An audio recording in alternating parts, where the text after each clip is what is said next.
Presidential Power Initiative will unlock 25 gigawatts in 5 years. Nigeria's Sovereign Investment Authority audited financial results for 2020 show 343% growth in total comprehensive income to 160.6 billion naira in 2020. Federal government mulls petrol pricing template review. Plus, oil climbs on solid demand outlook as market awaits fresh cues. This is Business Express on the network service of the NTA, and we are reaching you live from Abuja, the nation's capital. I am Benny Adams, your guide.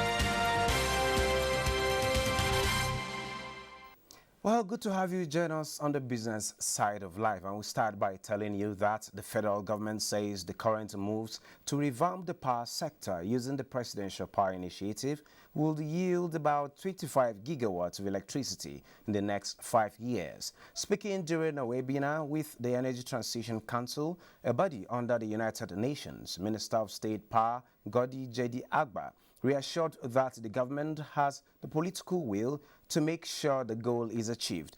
J.D. Agba explained that the country was experiencing a turning point in the power sector, noting that the ministry was exploring ways of localizing the energy value chain in Nigeria and giving priority to technology transfer and capacity building. The minister maintained that government's investment in alternative energy was not only aimed at providing improved power supply, but to create direct and indirect jobs for teeming Nigerian youth, stressing that the federal government recognizes the need to embrace renewable sources of energy.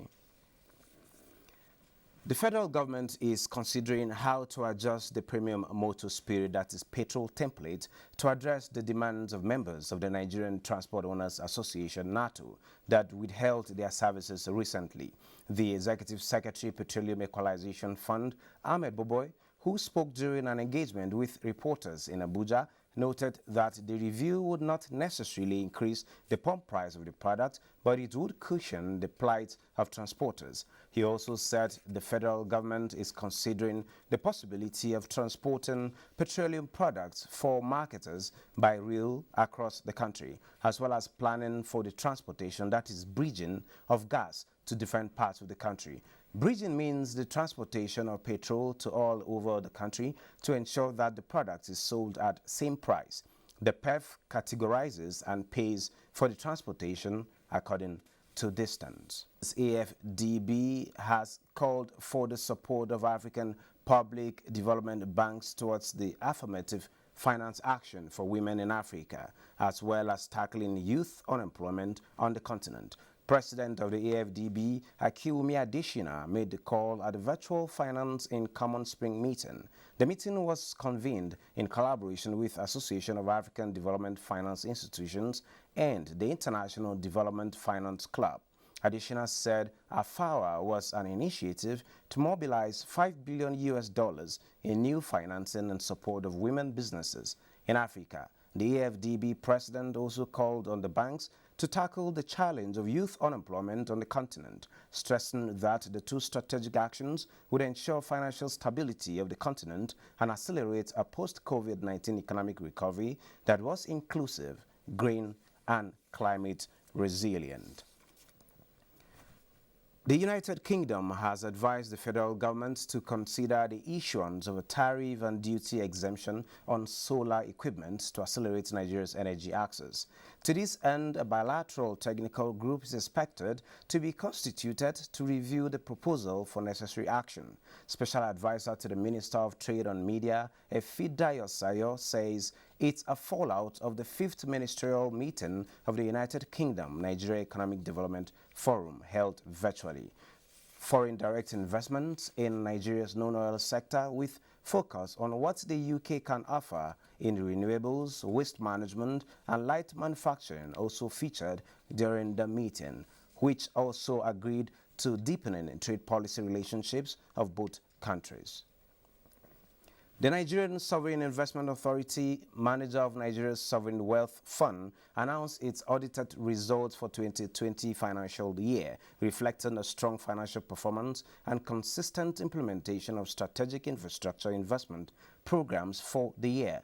Highlights of NSIA's activities and performance during the period includes a strong year despite COVID-19, owing to strong performance from its investments in international capital markets, improved contribution from subsidiaries and affiliates, and also the exchange gain from foreign currency positions. NSIA recorded 343% growth in total comprehensive income to 160.6 billion naira in 2020, as well as achieved 33% growth in net assets to 772.75 billion naira from 579.54 billion the previous year. Speaker, House of Representatives Femi Gbajabiamila says the constitution of an ad hoc committee by the House to investigate the failure of ministries, departments and agencies to release retention funds is geared towards engendering trust in contractual agreements. He stated this at the commencement of the investigation hearing in Abuja. Dayo Ogunsola reports. The other committee was set up following a motion raised at the House plenary on 23rd of March, year 2021, over alleged failure to pay retention funds by some ministries, departments and agencies of government. Speaker Femi Gbajabiamila, who was represented at the event, says the mission of the committee is to ensure due diligence in handling public funds. A violation of the law, and those involved in this practice will, because of this investigation, account for the use of these funds.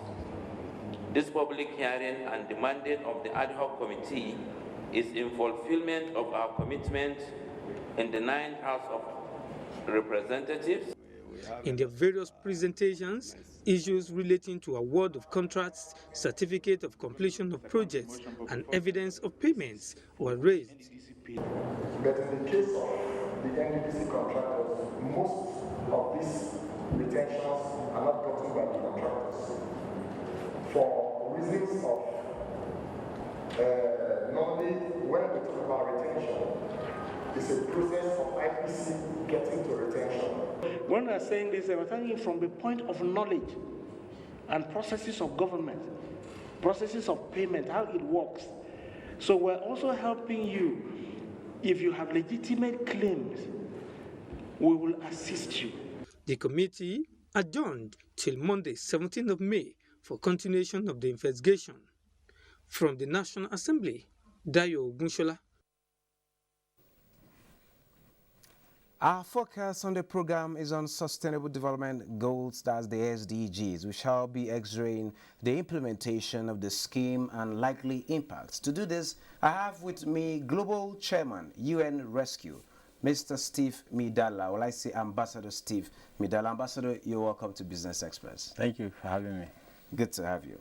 Well, Ambassador, to start with, the SDGs, will I say, to transform this world that we live in, the United Nations came up with 17 goals, call them the sustainable goals, which has to do with no poverty, zero hunger, good health and well-being, quality education, gender equality, clean water, sanitation, affordable and clean energy, decent work and economic growth, industry, innovation and infrastructure, Others are reduced inequality, sustainable cities and communities, responsible consumption and production, climate action, life below water, life on land, and a whole lot of others, 17 of them. In your own honest assessment, where are we on the SDGs coming from the MDG angle?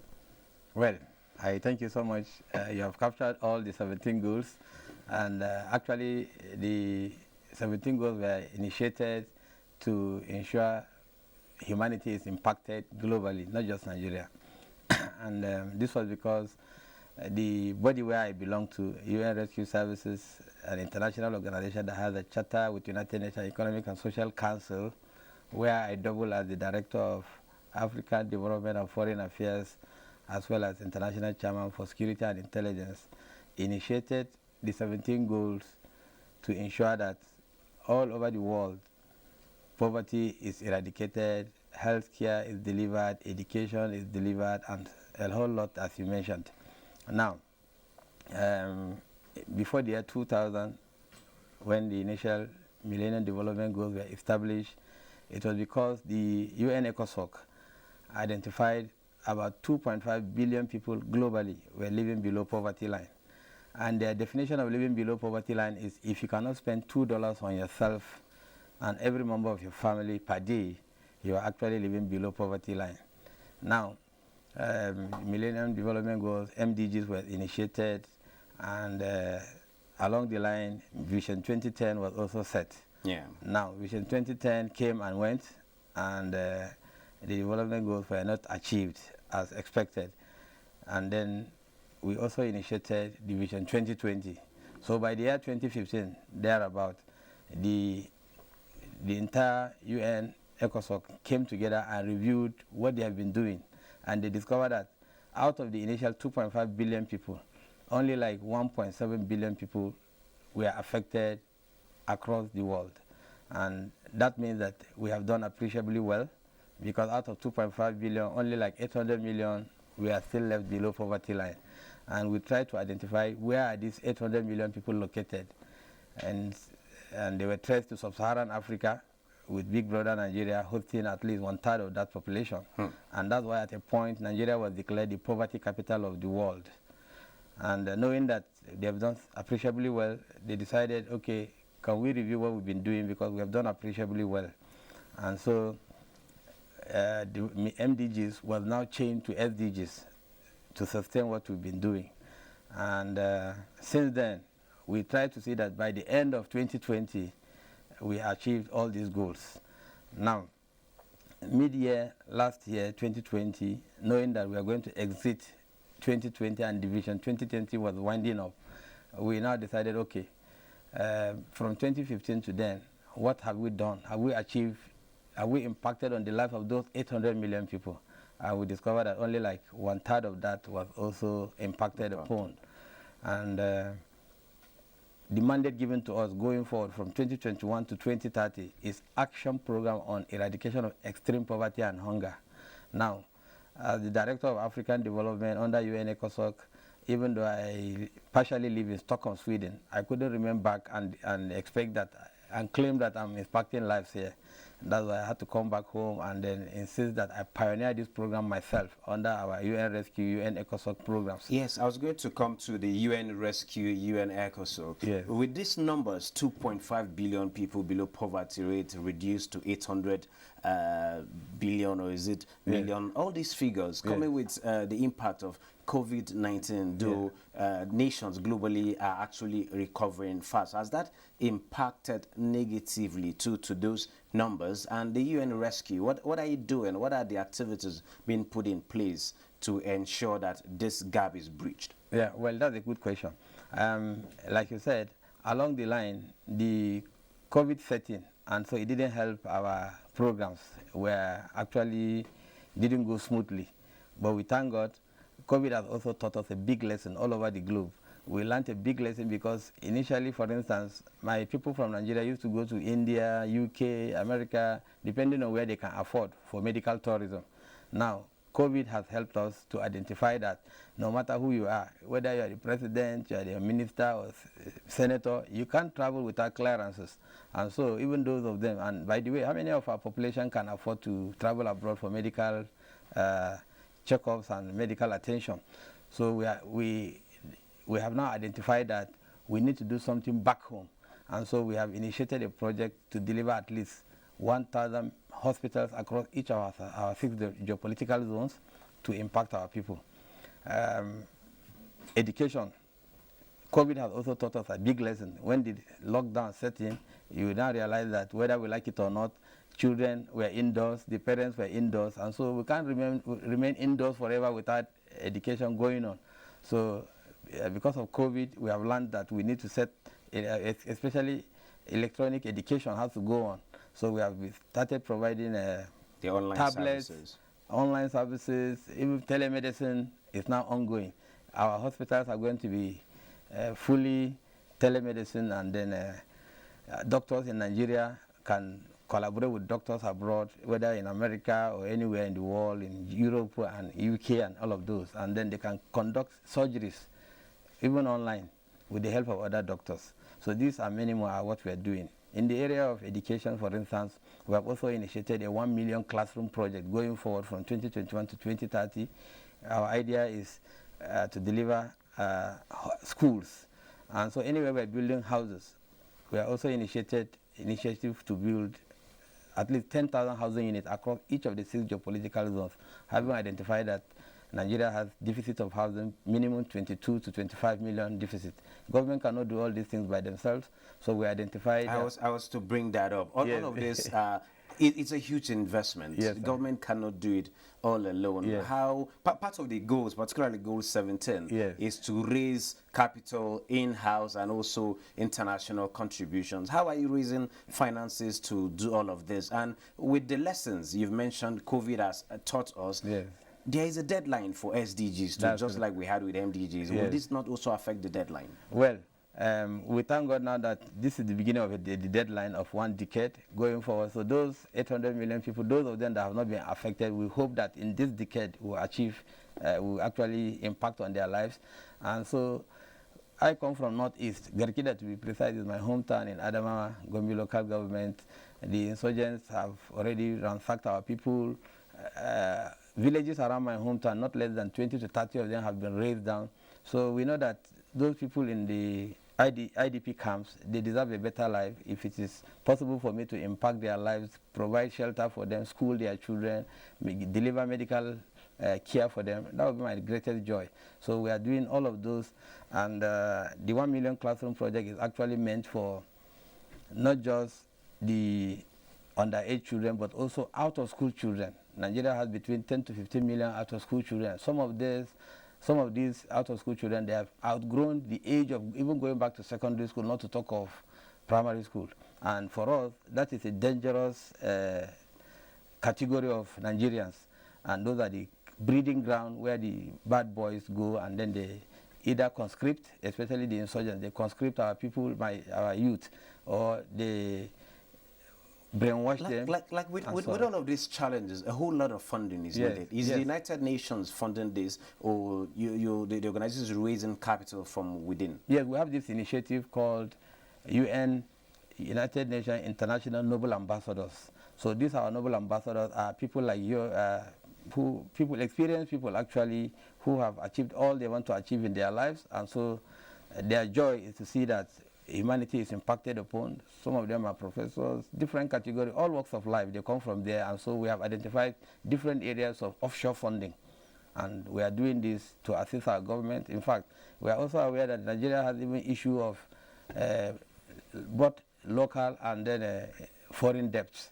So those areas are areas we want to help our government to reach out to our people. We can't do this outside the government, but we are insisting that this is a private initiative to assist our government to deliver education, to deliver healthcare, to deliver. You can't even actually say you are eradicating poverty and hunger without feeding the people. It's not So possible. I can tell you that from our organization in the past couple of weeks, we have given out contracts to source for local rice, as government is saying they want to encourage local farmers. Our idea is to set up rice and other products farms, and then our members across the 6 geopolitical zone will actually engage in farming. Ambassador Steve Midala, time is not our friend. We have 17 goals. Yes. Initiatives are more to meet up of this, to meet all of this. So I think we'll get to talk more about this some other time. Thank you so very much for sharing insights on way forward. Thank you so much. Well, moving on, Business Express continues after this break.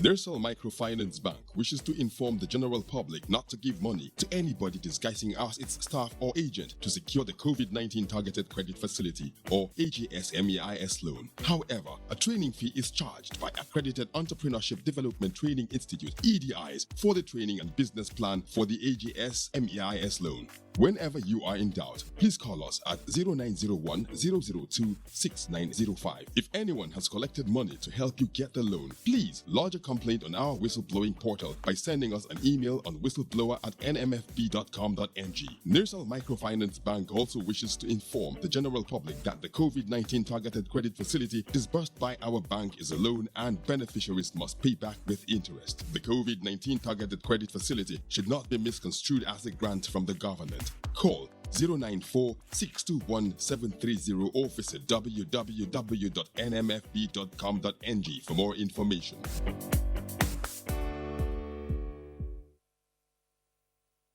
Good to have you back. Gold slips on firm yields and rebounding dollar. Commodities market is next.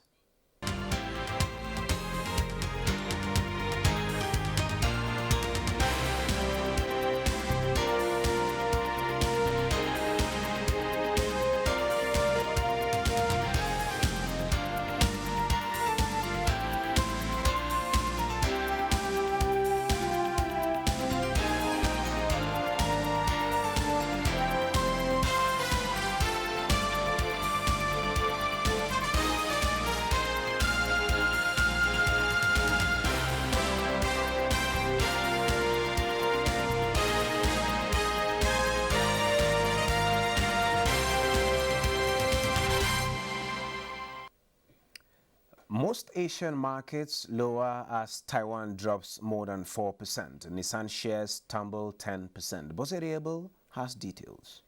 Asia Pacific were mostly down on Wednesday as Taiwan's market tumbled after authorities said they may raise its COVID-19 alert level after an outbreak in recent days.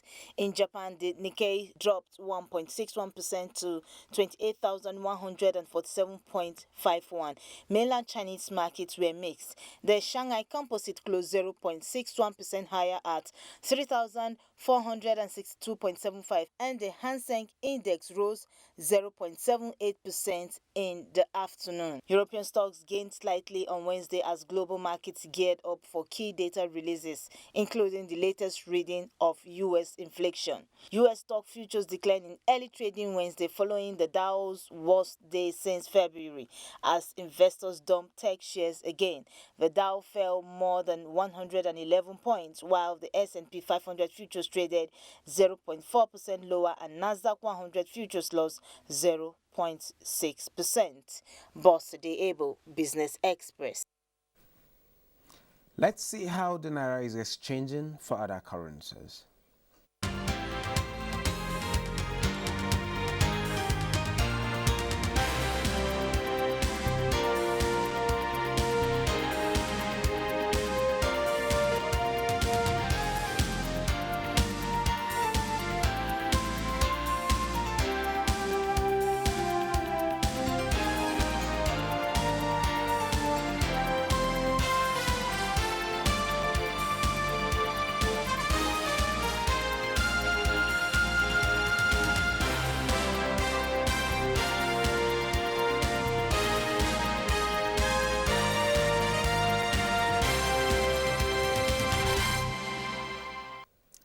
This is where we end this edition of Business Express. Remember to keep in touch with us by sending in your comments, observations, and suggestions. Also be informed that all previous episodes are available on YouTube on the NTA's channel. You can also communicate with us on Twitter, and the handle is NTA News Now, and the hashtag is BizX. Business Express returns tomorrow at 9:30 a.m. Be safe out there.